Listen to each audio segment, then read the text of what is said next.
first things first, thank you so much for joining us. I'm so excited to see a lot of names I actually personally know in our chat, a lot of our clients joining. So glad everyone could make it. My name is Haley Soprano, and I am a senior consultant here at Traackr. I am a senior professional services consultant, and I am going to apologize in advance because I sound a little bit like Phoebe from Friends today with the hoarse voice. We're going on about like day 7 of the flu. So we're on the up and up. I'm really excited that I could be here today. I could not miss this conversation. I can't tell you how excited I am to be welcoming some amazing guests, both brands and creators. So excuse me if I have any little sniffle or coughing fit, doing my best, but appreciate your understanding in advance. But the real reason why we're here today, so we are so excited to be celebrating our 2025 Icons event, celebrating both creators and brands. And we're going to be talking about the top brands, top creators in influencer marketing. I'm really excited to share a list with you guys, a bunch of our lists that came out that we recently published, really highlighting the success of these brands and creators that just did a phenomenal job this year and completely knocked it out of the park. So the other thing is, if at any point in time you want to check out a demo of Traackr, there's a button at the top of your screen that says schedule a demo. Feel free to just go ahead and click that, and you can schedule a demo. And then lastly, the other thing that I just wanted to share is for anybody who is new here to Traackr, which hopefully, and as I've seen from the chat, we have some of our amazing clients and lots of Traackr friends that we know. But if you're new here and aren't entirely sure what Traackr is or what we do, Traackr is the #1 influencer marketing platform, and we are the system of record to help you with all things influencer marketing. So when I say all the things, I truly mean it. Traackr helps with everything from influencer discovery to campaign management to program reporting to market benchmarking. So it is your all-in go-to platform for everything across your entire influencer marketing strategy. We're also so incredibly lucky to work with some amazing clients across the globe. We get to work day in and day out helping brands such as Pandora, Unilever, Samsung, Coty, Kendo, Four Seasons, all the ones you see here, especially L'Oreal and Neutrogena, who will be joining us later today. We really get to help drive their influencer strategy with our platform. And we are just, incredibly grateful for them being our partners and are really excited to share with you guys a little bit more about the platform and what VIT is, which is how we came up with these lists, these top brands and creators by VIT. But before we talk about VIT, let's dive into celebrating some of these top brands and creators of 2024. So without further ado, we want to give a big congratulations to the top beauty brands of 2024. And I'm not going to read off all of these brands here, but if anyone is from one of these brands and you are in the chat, please go ahead and definitely drop the brand that you're from. We would love to celebrate you, give you a shout out. And we are just so excited that you're here, and congratulations on your success from 2024. And we hope to see it again in the year ahead. So you'll see here the top beauty brands of 2024 for US, UK, as well as France. And then we also have the top fashion brands of 2024, US, UK, France. We also have our top US beauty creators of 2024 across the different categories. So we have makeup, hair, skin, fragrance, as you will see here. And we are super excited for a couple of these lovely creators to be joining us today that made this list. Dr. Shah, as well as the lipstick lesbians, Alexis and Dr. Androulakis. And next we have the top UK beauty creators of 2024. Across the different categories as well. And top French, creators of 2024 as well. And then we also have the fashion creators. So top fashion creators across the 3 different markets as well. So you saw these lists, you see that these top beauty brands and creators are ranked based on VIT. So you might be asking yourself, what is VIT? Hopefully, if again, you use Traackr currently, you already know what VIT is. But before I go into explaining a bit more about VIT, I'd really love to hear from you guys. How are you currently measuring the success of your campaigns? So I'm going to give everyone a quick second to drop into the chat, how are you currently measuring the success of your campaigns? What's kind of your North Star metric? Let's see. We have Carlos saying conversions. We have a CPE from Olivia. Analytics and website traffic. Really interesting too, by the way, to see that the first metrics that everyone's sharing are related to conversions. I think that is just an initial sign too that we all know influencer marketing is becoming not just top funnel, but really top to bottom of the funnel. So very interesting to see that as some of the first metrics. Views and engagements, we're seeing positive sentiment, visibility and impact. All right. I like to see visibility and impact. I think someone is on to something. Like some video views. Okay. So as we can see, there's a ton of different metrics that everybody is using in order to measure the success of their campaigns, which is, great in its own right. But when you think about this can also be very confusing. It can be misleading. Different people, different teams have their own idea of what success might look like. And it can be very difficult when there's not a single North Star or easily digestible, unpackable metric as your go-to for measuring success that's standardized across your company or across the market. And that is where we cue VIT. So for anyone who has not heard of VIT is Traackr's proprietary metric that we developed. It stands for Brand Vitality Score. That is where you get the VIT. And VIT is a transparent and scalable way to measure the audience attention that is generated from your creator content. So if you're trying to explain to your boss, what are the results of your efforts of your influencer program? This is really a go-to way to be able to give the full picture of what that performance or that attention that you're generating from your creators looks like. It's unpackable, it's scalable, and it is able to be understood across the board, because when it comes down to it, we break it down very simply with these three key metrics. You have visibility, which is a measure of effective reach. You have impact, which is a measure of engagement.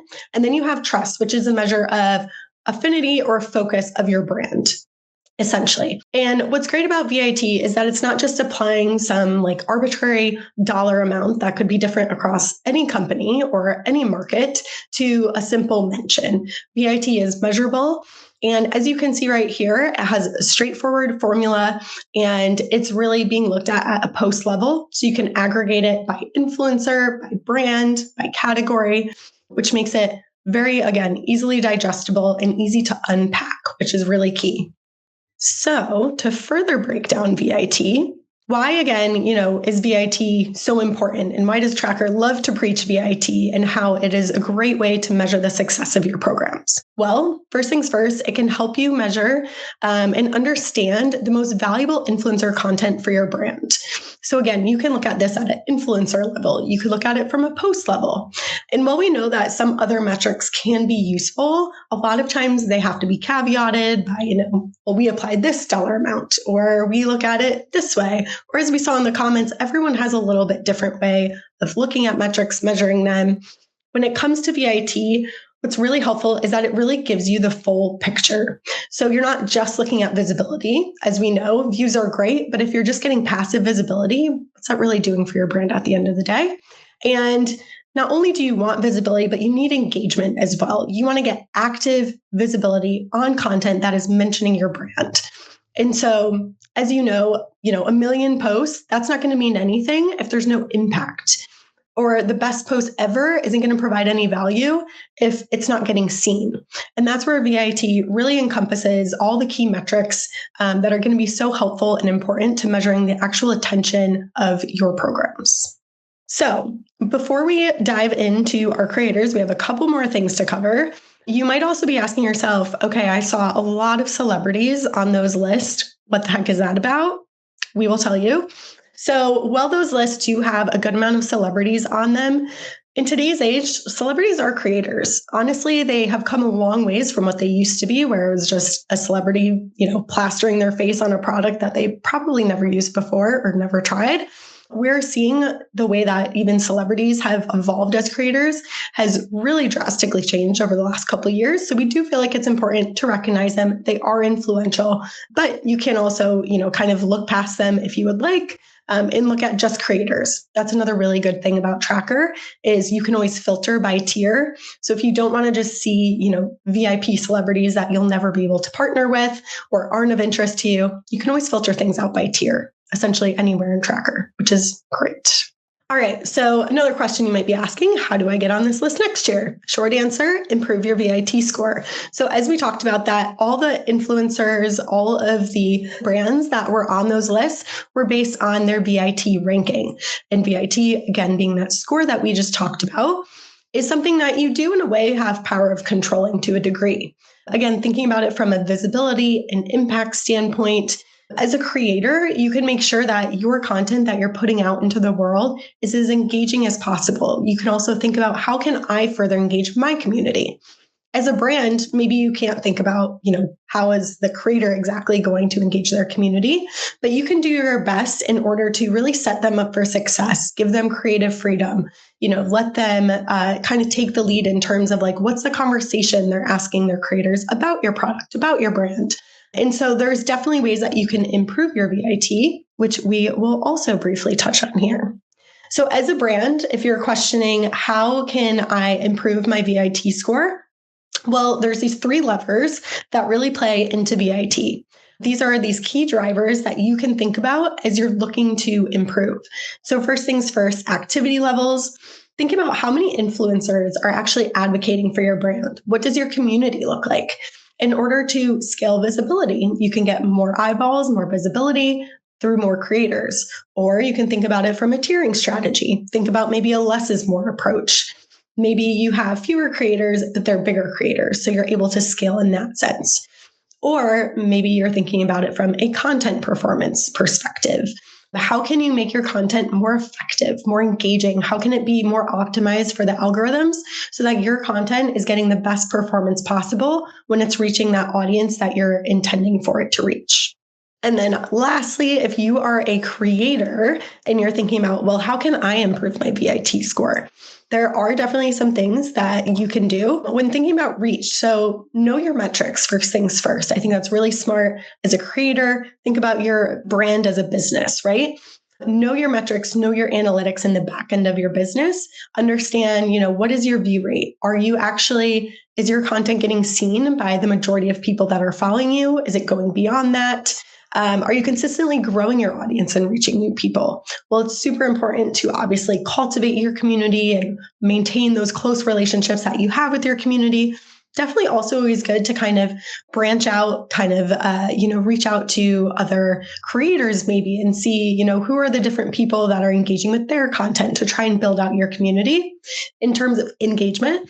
Some ways that you can do that, thinking about how can you improve your engagement rate? Is your audience engaging with you? Are you asking them questions? Could you ask them a poll on a piece of content? What shade should you try next? There's a lot of different ways that you can kind of passively get some more engagement, and just making sure that you're always thinking about that, always putting your audience first and making sure your content aligns with their interests, making sure it's relatable is going to be really key at the end of the day.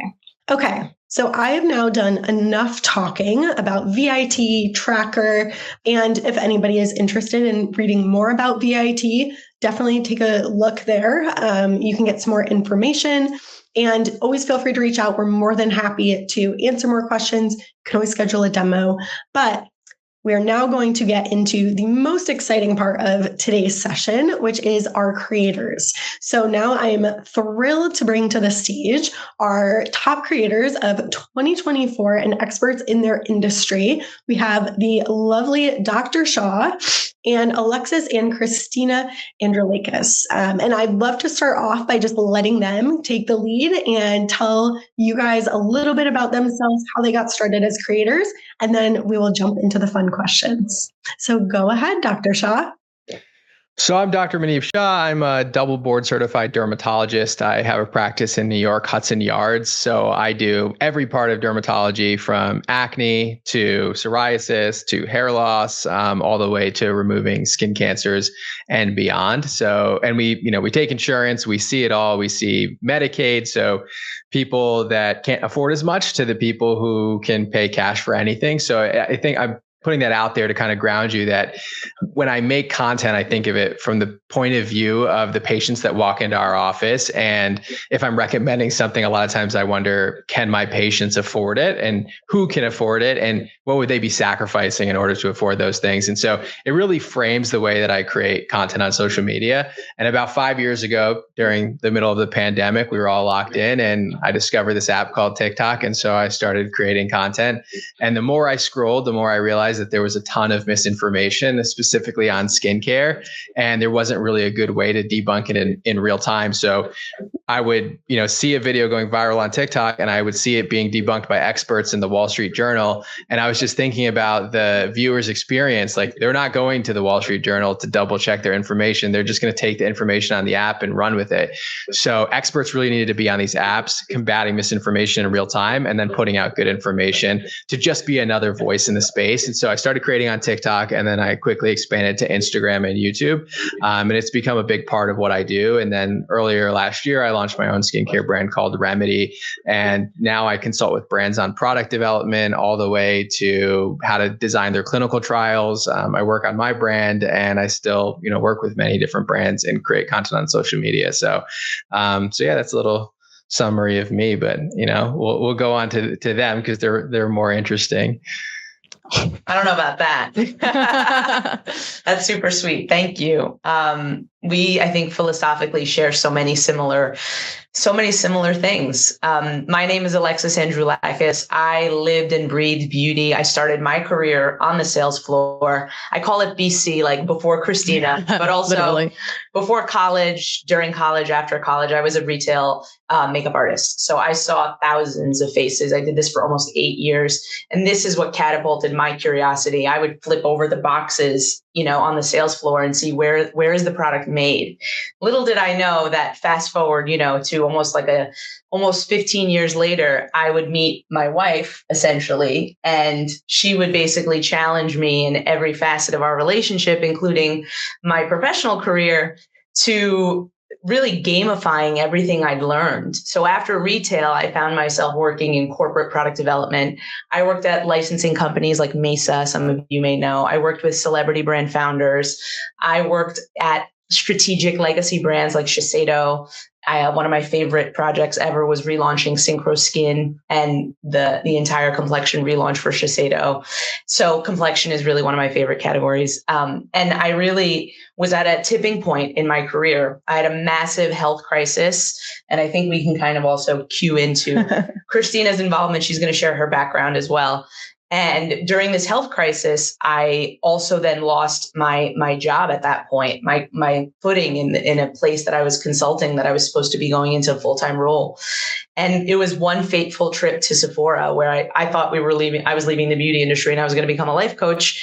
And Christina decided to gamify where products are made through me swatching live a Makeup by Mario foundation. And I'm going to turn it over to Christina as to why she did this and what it turned into, because it's really it's just an extension, I say, of like our love story in a really cute way and a beautiful way. Yeah. And Alexis is being very modest because she's developed products that have won awards. But as we all know, it's very secretive behind the industry. We can't always talk about what those products are. But hi, everybody. My name is Christina. I am Alexis's wife, AKA Camera Wifey.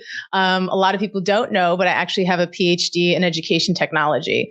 And the impetus behind creating that first viral video of Alexis is because during COVID, and when we captured the handle, the lipstick lesbians, is because we had a small lipstick company and we were lesbians who sold lipstick. So that seemed to make sense. I used to see Alexis with her beauty product development friends take all of this product from all around the world, swatch it all over their hands. And we would do karaoke, we would drink wine, and I would see them guess where these products were made. Do you think it's Korea? Do you think it's Japan? Do you think it's this? And so to me, not being a traditional beauty girly, I thought this was a normal thing. So I gamified it with Alexis, and the internet went crazy. busy. And it became this spiral of our content of really people wanting to know more behind the scenes, more from the experts, and more of breaking down beauty products from the technical aspects down to the formula, to the packaging, to how it's made, to how it comes to the shelves, to, where do certain countries matter? Does it matter? And all of these really interesting conversations that we had the pleasure of doing and having on the internet. And we've been doing this now for 2 years. And I really consider our channel kind of like our baby and like this beautiful synergy of both of our backgrounds with the education, the technology research, and everything that we've done, everything that I've done in my career professionally, and bringing it into beauty. Yeah. And my background is very much in English teaching. I was a former high school English teacher, also college professor. And now I consider the internet the global classroom that we have.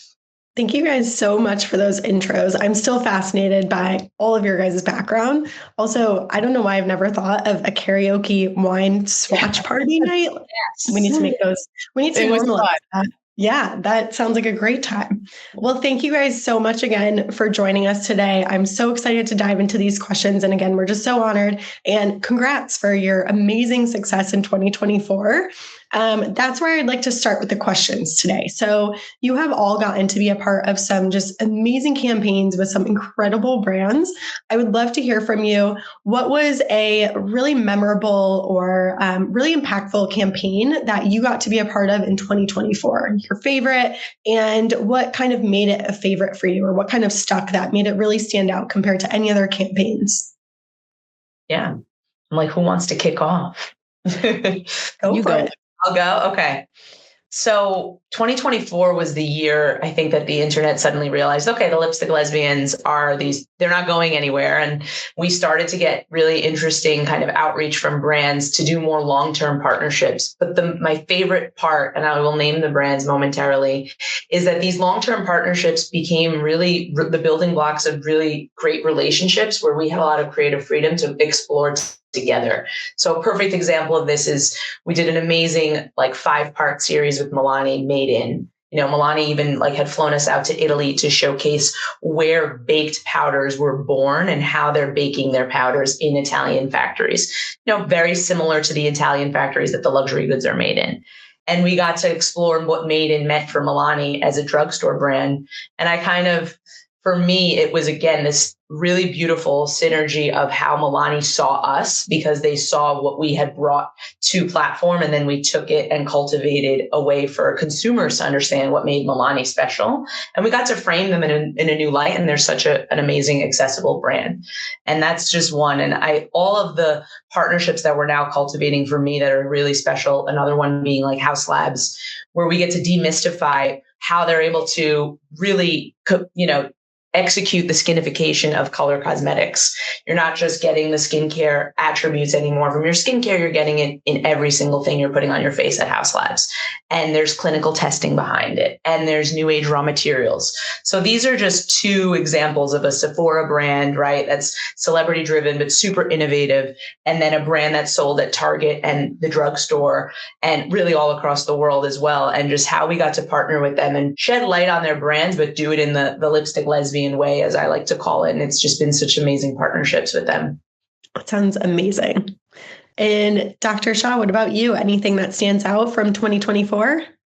Yeah, these long-term partnerships are definitely the way to go, I think, especially with experts, because, I understand that for brands around the launch of a new product, you really just want to get as many eyes on it so that people can try it and hopefully fall in love with it. And there's definitely a place for that. But I think the most successful campaigns that we've had have been long-term partnerships. And so, CeraVe did a big Super Bowl commercial that came out, I guess, early February, last year. And the lead up to that with Michael Cera, I think many of you have seen this campaign, and it, won many awards. But from ideation of that campaign, when they first presented it to us, was months before they'd even locked in the Super Bowl. And then seeing it executed through the different Easter eggs that were dropped on social media prior to the official commercial going live. And then I was actually in the situation room, or whatever you call it, during the Super Bowl with the CeraVe team, and watch the commercial go live which I thought was super cool because you had this whole group of people that had come together, agency included.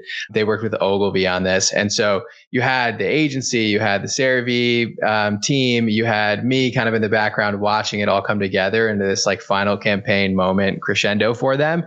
And then afterwards, they won a lot of awards, but it was just cool to see that the entire team had come together for this moment and seeing it play out in real life. And just, you kind of felt like you were part of something as a creator. And, I was the only creator that was there, and I've worked with CeraVe for the last 4 years. And then really interestingly, we launched a partnership with Neutrogena at the end of last year, which I think is going to be probably one of the most fascinating ways to work with expert creators going forward. And we really are diving in on innovation, everything from their product development pipeline to how they engage with the derm community, like off of social media, all the way to, how we design clinical trials that are actually relevant to our patients and to the people on social media. So there are a lot of clinical trials and there's a lot of marketing message that gets out there from brands, and certain things move the needle for derms to recommend things to their patients. And so trying to actually design relevant things for our doctor clients and our doctor advocates to use that information to then discuss that with their patients or actually include it in their regimens is super important. And so we've been working on things like that. And also there's a social component to it. So I think connecting this like actual expert derm world behind the scenes with what we see on social media is going to be a really interesting way to engage with experts going forward. And so that campaign is going live around now, but we were working on it like all last year. So you're going to see this coming out over the next couple of months, which I think will be really awesome. That's awesome. Well, I cannot wait to see that. And even the CeraVe campaign, definitely saw that last year. That was amazing. So definitely some really cool campaigns that you've been a part of. And I think it's interesting because from both sides, from the makeup side and from the skin side, from all of you, what I'm seeing or hearing is like the common theme here is this idea of long-term partnerships. I think brands should really think about this from not just a like, okay, long-term, how many more deliverables can we do, but long-term in terms of like, how do we build this relationship that's going to go deep? Like, how do we make it meaningful? How can we do something cool? Because it sounds like that's what really has been at the root of what has made these campaigns so meaningful and such a favorite of yours, because you've gotten to really be more than just, posting for a campaign, but you've really been integrated in it and really like seen as part of the team, it feels like. So I think that's something that brands can really think about, as you're thinking about creating campaigns, how do you integrate your creators beyond just pay per post? How do you integrate them into, the creative direction, into the behind the scenes? I think is so important to think about. So you guys were all top creators based on your VIT score. And again, when we talked about VIT score at the beginning of this session, we talked about how it included visibility, impact, and trust. And all three of those things must really work together in order to drive a large VIT score. So I would love to hear from you guys. How do you really like connect and engage with your community in order to make sure that you're giving them the content that they're looking for and really creating the most engaging content for your audience? Yeah, I'm laughing. I'm like, this is where Christina's brain and Alexis's brain really, really merge. But just to really, I guess, tee up, I would say, Christina, it's like, you have to be relentless on these platforms. And my hat is always off to solo creators because I am so lucky in that I do have essentially an entire other person that powers and supports all of the efforts that we have in this relentless pursuit.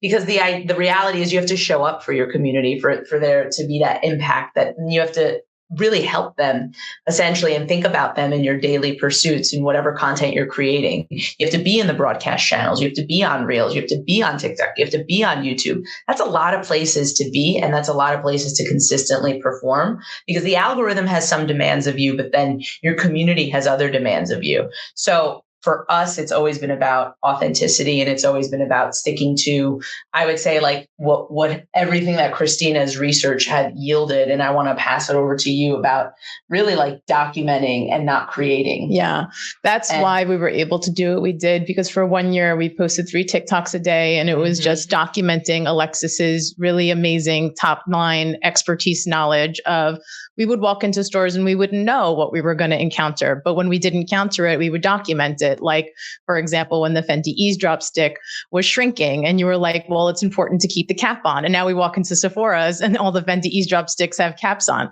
just to remind consumers that like, hey, it might sacrifice the quality. So there's always like this true value that's being provided in our content consistently. And I think that that value translates to trust. Right? Because when you're giving someone something of value that they can take with them, there's this automatic trust, and you want to keep going back to that creator to understand, well, what else can I learn? Right? And we've said this in many publications as well. We very much consider what we're doing on this platform and on the platforms that we recycle our content and make content on, building beauty literacy. Like, our goal is to democratize beauty so that it's not brands telling you what you should buy. It's empowering consumers so that they understand what works for them. Right? And that trust, I think, has really taken our content to the next level, because we get very highly searched on all of these platforms. And a lot of times it's like when something new comes out, we get pinged all the time, just waiting for Alexis to review it, because people really want to know, well, what does Alexis have to say from the beauty product development perspective? And then the other thing that I think makes our content really interesting with the VIT is that there are two of us. And I know Alexis started with that. A lot of times I'll ask questions that are on the consumer's mind. And I think that's where my English teacher brain comes in, because that's me in my classroom, like asking questions of my student, really pulling out the information from them. But only here, it's like I'm asking an expert, and I really get to explore the conversation of the depth of what this means, and truly providing layers of value within our video. Because our videos, like, there's not just one thing you're learning. Sometimes you're learning 10 to 20 things, and you could watch it again and then learn something new every time. So it's rich. It's very rich with information and value for our community. Yeah, I love that. The idea of like creating value, making sure that there's something there for them to come to, and that's how you build trust. I think super important, and definitely really interesting about that community versus platform demands. I think, that's probably something that so many creators struggle with. So it's really interesting to think about it from that standpoint, but always making sure that you're thinking community first. Definitely important. And Dr. Shah, would love to hear your thoughts on that. How do you engage your community? Yeah, I was sort of interesting thing that I want to kind of note here about experts, specifically on social media, is that, let's say, for example, my friends here, get 500,000 views on a video, right?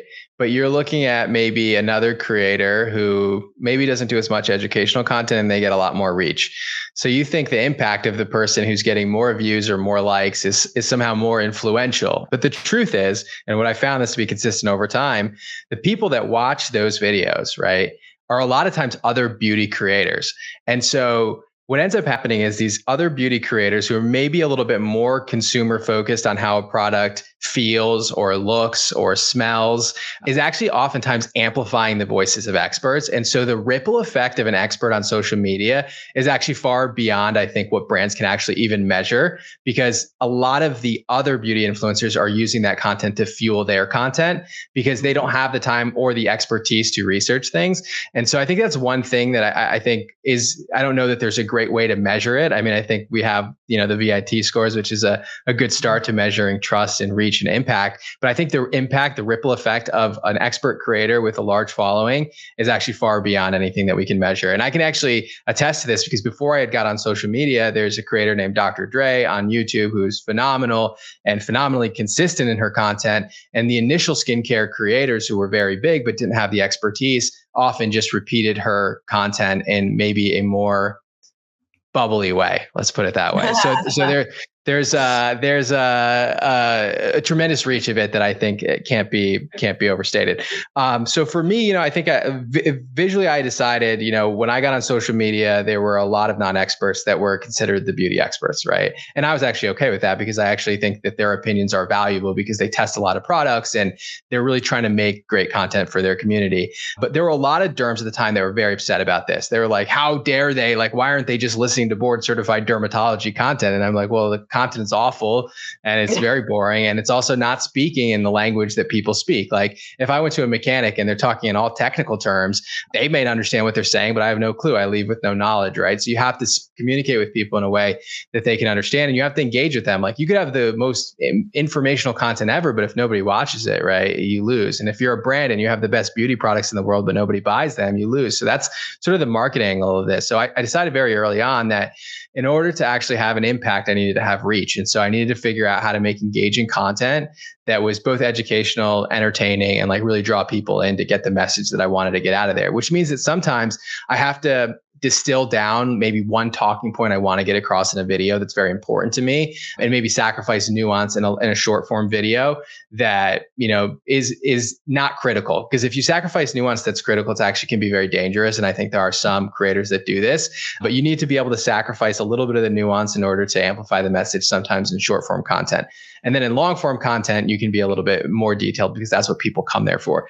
So I decided I was going to engage people through like very creative hooks or very visual hooks that would get people to watch my content. So that was like the visibility, the reach aspect of it. Engagement, I think, comes from like creating topics that people are interested in talking about, and also responding to their comments or engaging on stories by like maybe amplifying a comment so people can like also see that comment and engage with that comment. And so that's done through like your community building over time and what relevant topics you're talking about. And then I think trust is one thing that is just accuracy over time. A lot of people think credentials build trust, or you cite all the papers, that's going to build trust. But with community, like, you build trust over time, and it's easy to lose. It could be lost in a single partnership, and it's the most valuable thing that a creator has. And that's the thing that brands should be looking at when they're engaging with creators, is like, you are borrowing their trust. And creators should also understand that brands want to work with them because they have trust. So it's kind of like a mutually beneficial thing. And so you should try to amplify that trust in partnerships. Like, if you do something to dilute that trust, it hurts the creator. They won't be able to get brand deals in the future, and no one will buy the products that they recommend. And on the flip side, like, you really want to engage with the creator and have them make the best content that's most authentic to them. And so if you've said for the longest time you hate something, and then suddenly you're like found holding up a product that has that ingredient, or doesn't represent what you've said consistently over time, like, it's gone in a second, and people see right through it. And followers are very smart, and they can pick up on it right away. And so you have to say no to the things that maybe are lucrative, but they just don't align with you, and they lead to bigger opportunities in the future, because that trust is what everyone's after in the first place, and you have to maintain it. So that's kind of what I've done over time. 5 years, I've been quite consistent. I post often. I try to like answer questions that I'm seeing in the clinic, but at the same time that I'm seeing on social. I try to be relatable as I can. Doctors aren't very relatable, but I try my best. And I also try to take an empathetic approach. Like, I understand why people want clean beauty, even though it's not something I align with, because I understand that there's like, people are fearful. My wife's pregnant. I'm thinking about, okay, like what really should we be putting on our skin? Like, I'm not a fear mongering, but I understand like people's human perspective of wanting things that are safe and effective. And so I try to put on that hat when I talk to my audience. And so I think I've done that just over time. And that's what's kind of led to me being able to continue to do this. Yeah, I think you just perfectly hit the nail on the head for VIT, all at once, so well. And you've done it extremely well over the last few years. Definitely, as someone who's, followed you myself and has worked with you from a brand side in the past, you've done a really good job. I think everyone sees all of you guys as such credible experts and really leading the industry from both a makeup and a skincare perspective, and so well respected across the entire industry. And that kind of leads me to my next question is, there's such this interest in this rise of experts. And it seems like experts have really taken off over the last couple of years as everyone's, really kind of finding their voice on social. There's a lot less barriers to entry. There's more opportunity for experts, doctors to really join in on the conversation, which is fantastic, being able to bring this, lens of credibility to digital. But as we talked about a little bit before, there's also these creators that may be kind of saying they're an expert, but maybe aren't really certified or credentialed.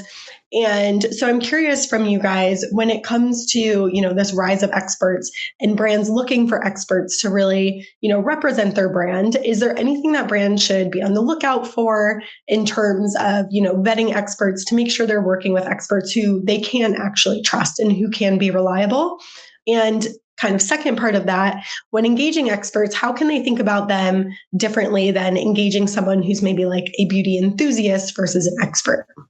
I just want to say that, Dr. Shah, I loved your answer about, experts in a way being like the content creator's content creator, right? Because a lot of times you'll notice like a shift in language or a shift in the way that other content creators will start to talk about things. And then that starts to proliferate throughout social media. So my recommendation would be, is pay attention to the shifts that happen with social media and try to identify those experts that are creating those shifts. Because those are the ones, to Dr. Shah's point, that have that consistent trust, right? Because there's consistent accuracy, and therefore have built that community to the point where other content creators look up to them. And then you notice this shift in language and the shift that's happened. And we've seen that happen with the product development scope that Alexis really frequently talks about, because our channel is very much leading with beauty product development first. And of course, Alexis is a beauty enthusiast, but there's that expertise of the on the ground experience that she brings every day. And oftentimes she'll reference those experiences in her content as well, which I just think is fantastic, because through that, you're also teaching people how to even get into the industry. And so the content reaches far and wide of who we're able to reach. And it's really interesting when you look at our demographics, because we have young children to older adults, right? And people who don't even wear makeup, who are just interested. And sometimes we get comments that are just, I don't even wear makeup. I just love to learn about what you have to say. A lot of mother-daughter duos. Yeah, and a lot of mother-daughter duos too, which is amazing. Like this trifecta, cross-generational. Exactly. Where for us, that's our favorite kind of feedback. And the last thing with vetting experts that I would say is you leverage LinkedIn. I think with video content platforms, I think LinkedIn is so underutilized just to look at and see, well, what is this person's experience really? Do they have these certifications? Where have they worked? What have they done? And I think for brands to create content with these experts or allow them to create content on their behalf, like giving them that creativity, because I cannot tell you when we first started popping off on social media, there would be brands that reached out and we weren't represented at the time. And they would literally say, we know we want to work with you. We just don't know what to do with you because our content was just so different and original. And so it took time for brands to really even understand how to work with us. But we had many ideas, but those ideas didn't even get to start implemented until a year later. But I think we needed to build that credibility and trust so that makes sense. So I would say lean on the experts' expertise with creative out-of-the-box ways of how to do things, because they would know best how to leverage the community that they've built to help bring the content to life the most. Yeah, and I think to dovetail off of this, and this may feel a little unconventional, if you will, but to speak to the creator's creator, a lot of creators that have expertise also have a group of content creators that are coming to them. So we get a lot of DMs, we get a lot of texts. It takes years to get to this point, but once you show respect, consistently show up, and consistently basically have the back of these are our colleagues. This is the thing. And you only get to see your colleagues at events typically, right? Because we don't go into the office every day, but you have to show up for them on platform. That's our office. And if you're showing up for other creators and you're supporting them when they're maybe possibly in an interesting situation, and you're building trust also with your colleagues, and thus, and when I say maybe this is an unconventional idea, you can look to experts at like the three of us sitting in this room to also ask us who we think might be expertly curated for your brand, because we know everybody, because we've met them, because we've worked with them one way or another. Maybe we've seen them on the same campaign for a new launch, and maybe we've stitched their video. So we've studied some of their content to be able to make it really beautiful, and create our art together. But the truth is that we are experts for a reason on these platforms. Certain creator circles are leading. A lot of others, they're not following, right? They're being empowered by our education. So they're learning and they're taking it and they're making it their own. Now, a lot of creators could be angry, like, oh, they stole that content. We have to make the conscious choice as leaders and experts that we have to be happy. Christina and I are about to unveil a digital course that summarizes the synthesis of almost 20 years of our careers. Things are going to change. This is beauty literacy at its best. It's called L-Lab. And we want every creator to buy it, learn, and bring that knowledge to platform, because then it's game over, right? We're all elevating our beauty literacy. Brands, you're going to get a better creator because we're putting that education out. And that better creator is going to be able to deliver content in a way you may not even realize is possible yet. But you have to let them kind of fly their creative wings. And maybe you empower them and maybe you support them through education as well in a whole new way. Like, this is a moment that we can be disruptive with these platforms because of the experts and because of the level of trust that we've reached. And brands, I'm empowering every brand that's listening to this mantra speech, reach out to us. We have a capabilities deck. we're more than happy to share how you can leverage the ideas I just shared in building the future of influencer marketing, because we've just seen this wild white space, and we've spent the last year trying to like basically patch up the holes. And I'd like to think that this year we've patched up a lot of the holes, but we'd like to put a sexier coat of paint on it this year now that we've patched up the holes. That's my my empowerment speech of the day. I love it. I can't wait to see the lipstick lab come out too. Everyone definitely keep an eye on that. And Dr. Shah, did you have anything you wanted to add to that before we go to our last question? Yeah, I mean, I think the question is like, who are the experts? Who are the relevant experts? And to their point, the experts know who the experts are oftentimes because they consume the content. They know who's been consistent and accurate over time. They also understand what these credentials actually mean in many ways. But I think that brands, because we have an agency that represents derms on social media. So I see tons of briefs. I'm a creator myself, so I see tons of briefs. And the brief that the derm creator gets should not be the same brief that your, beauty creator or beauty enthusiast is getting. It's not the same brief that they should be getting here. It should be very curated to the expertise. And maybe you have one for experts to simplify things, because I know that the resources can be limited sometimes. And then one that's more detailed, and you give them like what studies you've done and the relevant breakdown and how you talked about this from an expert's perspective, and then another brief that's more consumer facing.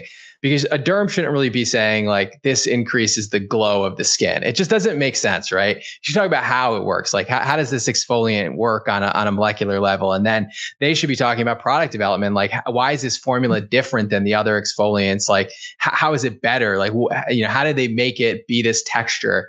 That type of stuff is what people actually want to know. When I first started creating content, people didn't even know like, how do you use a cleanser? Like, what is a serum? Like, how do you use sunscreen? Like beauty literacy was actually quite low 4 or 5 years ago. Now I do think people have a foundation that they can build on, and they're hungry for knowing why products are better or different. And so I think these briefs should really be targeted towards people's relevant expertise. And it's hard to know what someone's relevant expertise is. We work with many different labs when we formulate remedy. And, I met with one chemist, and knowledge-wise was just like the smartest person I've ever seen. Like, he's like, oh, you got to mix this with this, and this emulsifies this, and this is how this becomes a solution. And oh, you can't use this ingredient with that ingredient, and this needs to be formulated at this pH. I'm like, wow, like, this is phenomenal. But then he couldn't formulate.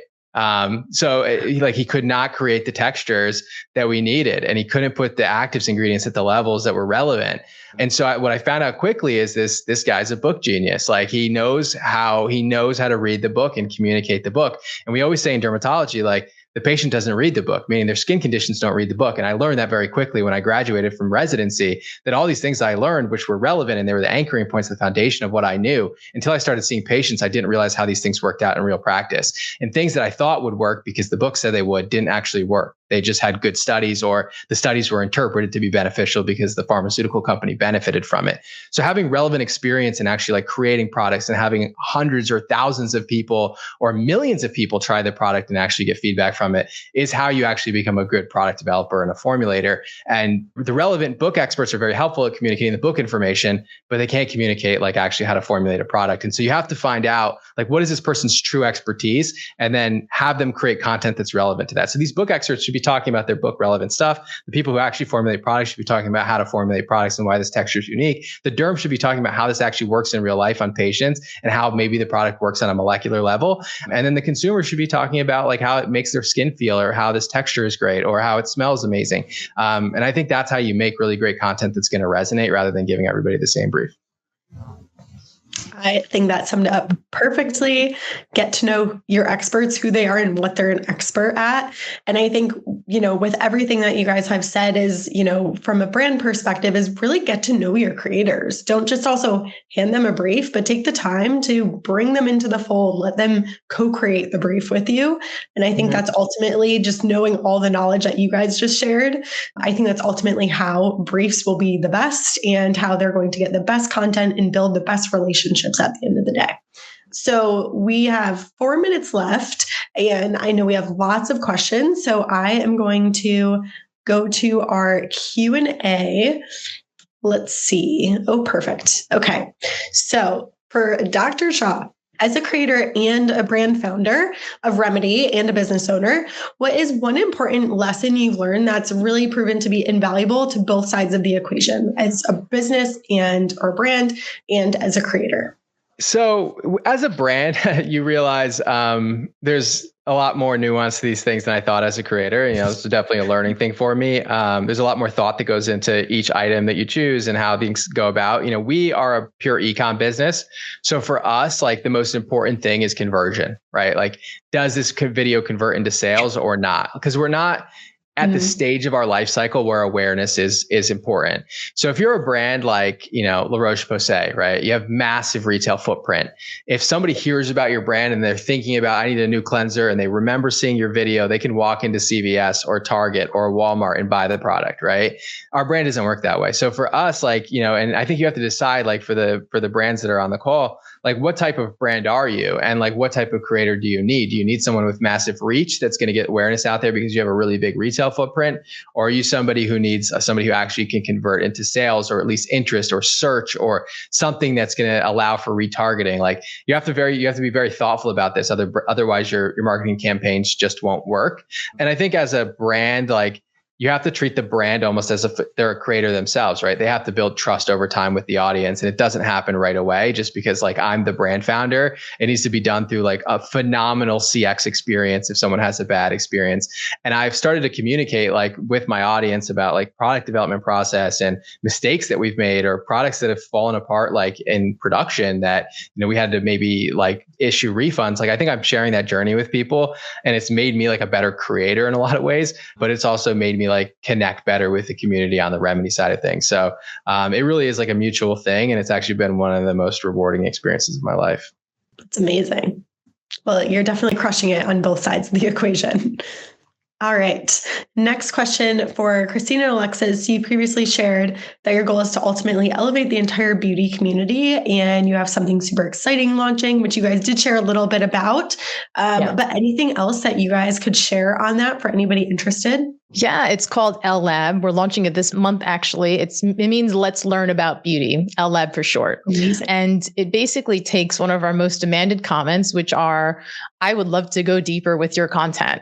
So where's the masterclass? Where's the masterclass? Exactly. That must be the best compliment. Platform, of course, is always going to remain free and accessible and will always be there.